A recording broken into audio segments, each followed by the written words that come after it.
How's it going, guys? Electron Man. Well, I got this little Palomar TX 150 opened up. Kind of an interesting little amp. Let me go ahead and flip around here and let me get this camera pointed where you can kind of see things here a little better. She's set up pretty good there. Bring her up a little bit more there. Maybe a little more light in there. But there you go. It's kind of interesting. It's got these SRF 2072s, which is a Motorola 70-watt pill. Never actually seen these before.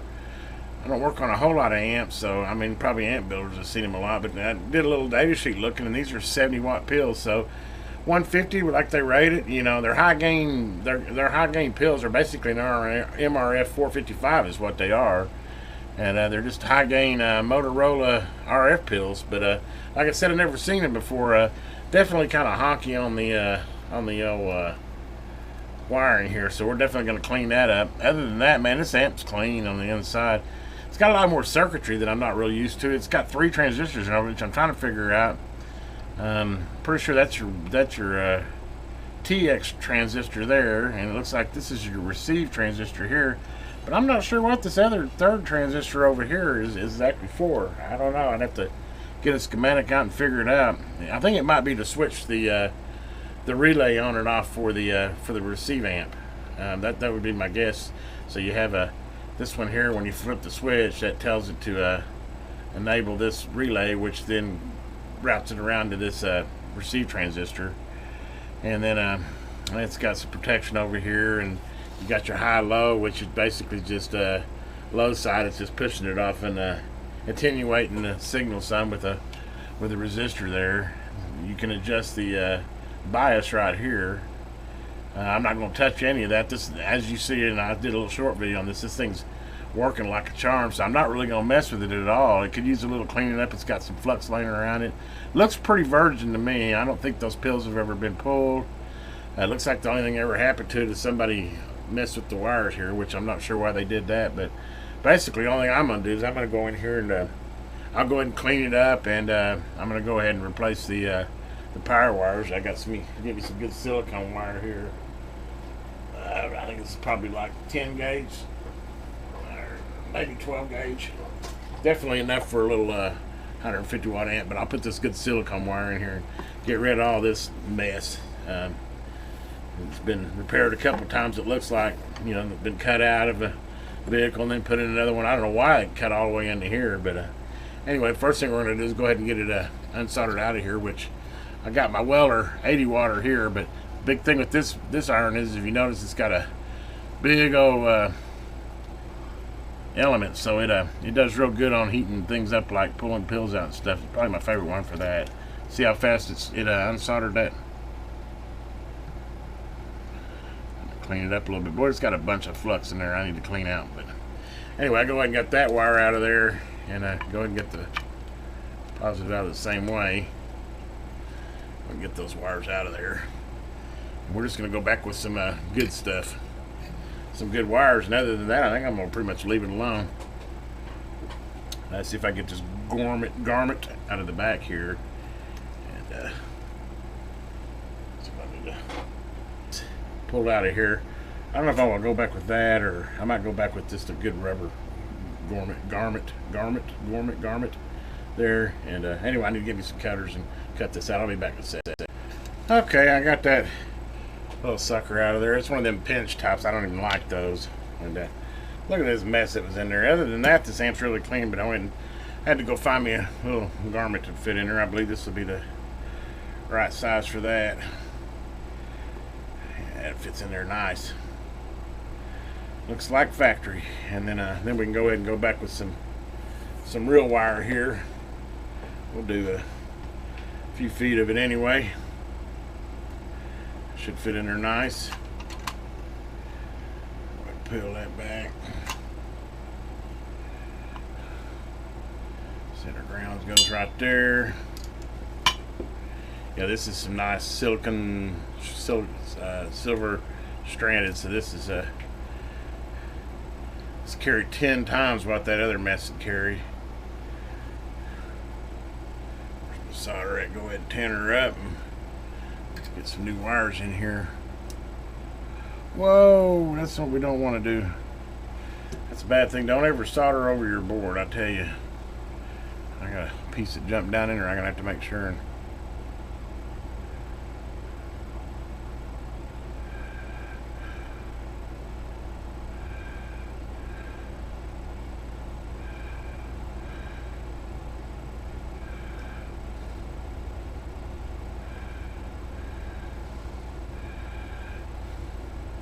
Yeah, I even got heavier than this, but this guy right here, she'll take care of that heavy gauge wire.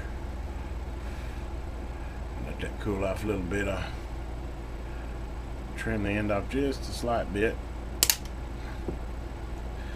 I'm going to bring her in here. I like where they put it, so I'm just going to go ahead and go back there.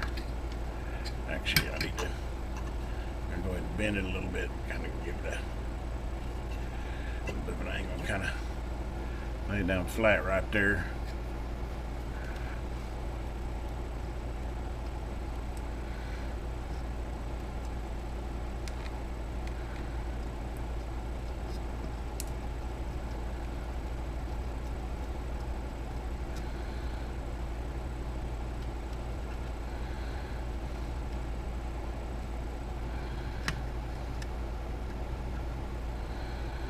Oh yeah. That ain't going nowhere.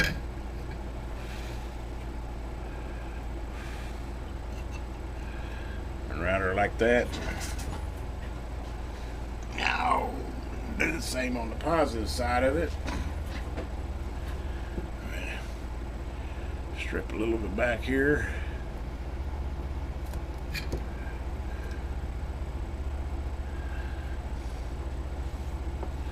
Go ahead and tin my wire up here.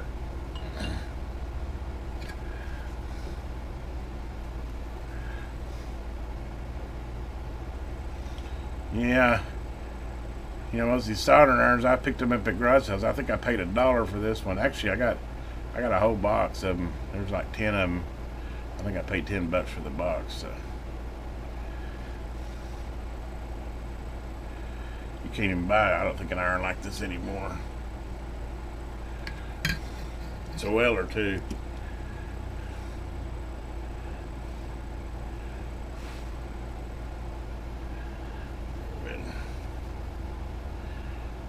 Pretty that up a little bit on the end.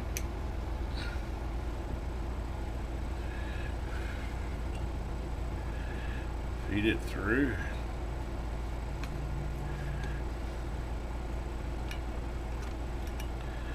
And we're just gonna. This you gotta be careful with it. It's isolated, so you don't wanna.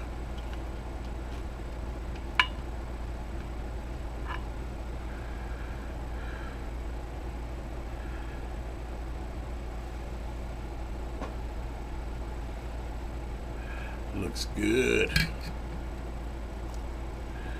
Looks real good. Then all we want to do is we don't want the wires to pull out, so let's take a little wire tie here. Go ahead.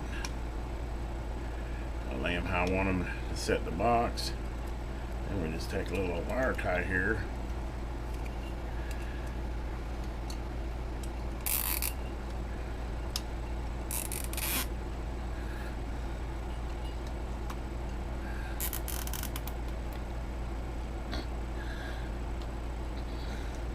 Tie it up like that. She won't pull through now. Cleaning on it now.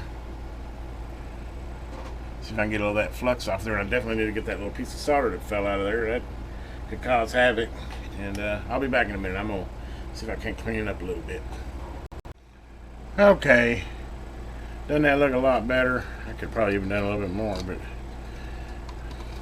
I don't like leaving that resin on there. For one thing, it is acidic and it's not really good on the circuit board, but I got most of it cleaned off real well. So I found another little, see that little piece I found there?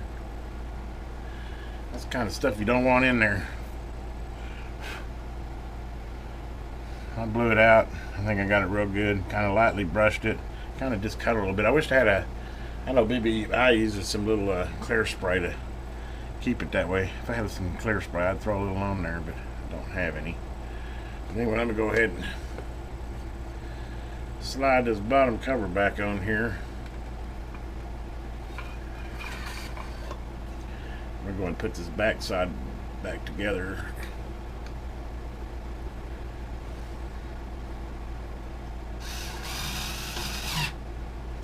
Okay, we got that back side. I need to clean that up too, but oh, that's so much nicer. Look at that. Doesn't that look so much nicer? Nice, good silicone wire. I bet you I gained 10 watts of just doing that. Connectors look like they're good ones, so I'll leave those alone. I'm going to pull this front off of here. See if I can fix this LED. Hopefully it's not too complicated. Yeah, it's soldered to the board. I don't know if I want to mess with that or not. I get to it.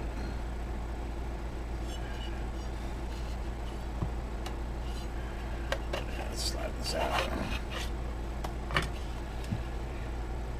Yeah, but I don't know once I got to it if it's. Well, I don't want to have to start unsoldering all this stuff. Get creative with that or not, I definitely can get it out. It's going to get it back in. It's going to be tricky.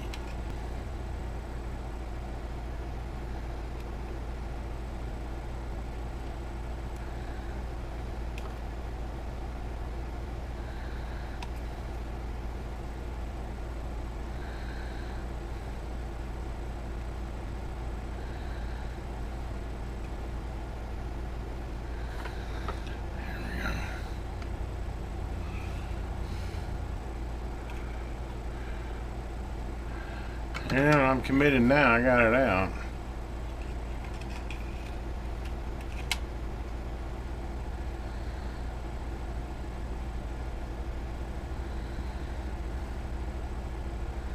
I'm surprised that's out.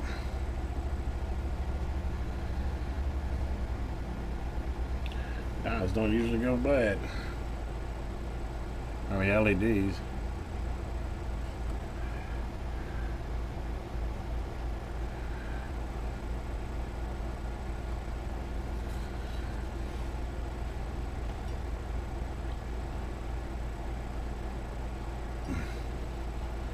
Tight surgery I'm doing here. Of course I'm doing it the laser wave. The best way to do it would be to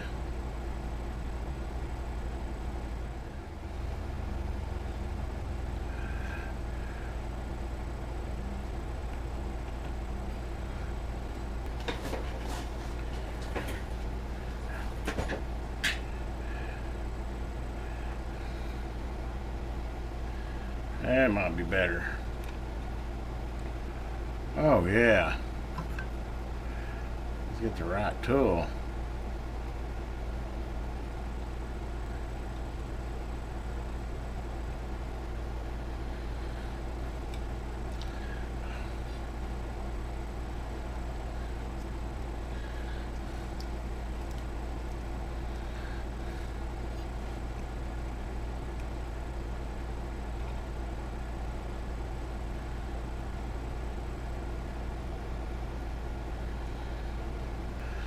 I think I got it. Whew.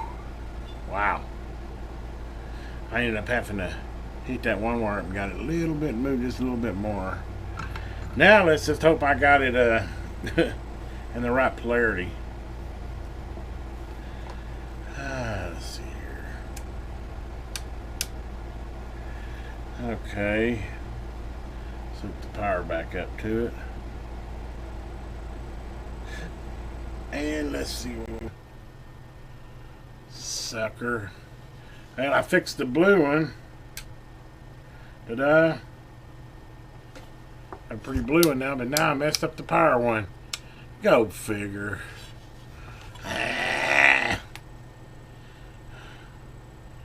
Okay, well. Yeah, let's put a new one of those in too. I guess I'll put a red one in there. Yeah. I'll be back, guys. Well, I got those LEDs back in there. I don't know if you can see that or not, but here's where those LEDs were. Man, that was a lot of fun without having to tear the rest of it apart. By the way, I replaced the SSB relay or cap. It was a 15 puff, and I put a 47 in there. The 15s, I noticed it had a little bit of a short hold on sideband, so that should increase the hold of the sideband by a millisecond or two, so that it doesn't stays open just slightly longer, so it doesn't cause a chatter on sideband. But anyway, let me go ahead and I'm gonna get this thing assembled back together and let's see what she looks like. Okay, guys. Well, there's all the stuff I replaced. I replaced this cap for the SSB relay delay. I increased it so that I can get a longer delay on the SSB. Of course, the LEDs and all this junk wire. Now we've got this nice heavy-duty silicone wire. Got her all cleaned up. I don't know. Hopefully this isn't too close. You can get a good look at her here. Go ahead and turn her on. Turn my radio on. I think I still got a dead key in 1 watt. Yeah. Turn it on. Ooh, I like that red. Isn't that cool? A lot better than that yellow one I had. And then I got turn that off. Then I got there's my cool receive blue, which I think that looks cool. So together they look like that. Hopefully that's not too bright. If you listen here, I don't know if you can hear it or not, but let me see if I can get this a little closer. You can hear the relay. I want to hit the sideband switch. That's a good second delay. That's what you want. Anyway, power wise, I don't know that I changed the power a whole lot. We'll go back to low power. Still dead key in 1 watt. Looks like she's still dead key in watt, about 25 watts. Swinging about 80. About 50 RMS. And then go over to high. Dead key in about 45, 50 watts. 50 RMS is showing there. That meter's a little cheap.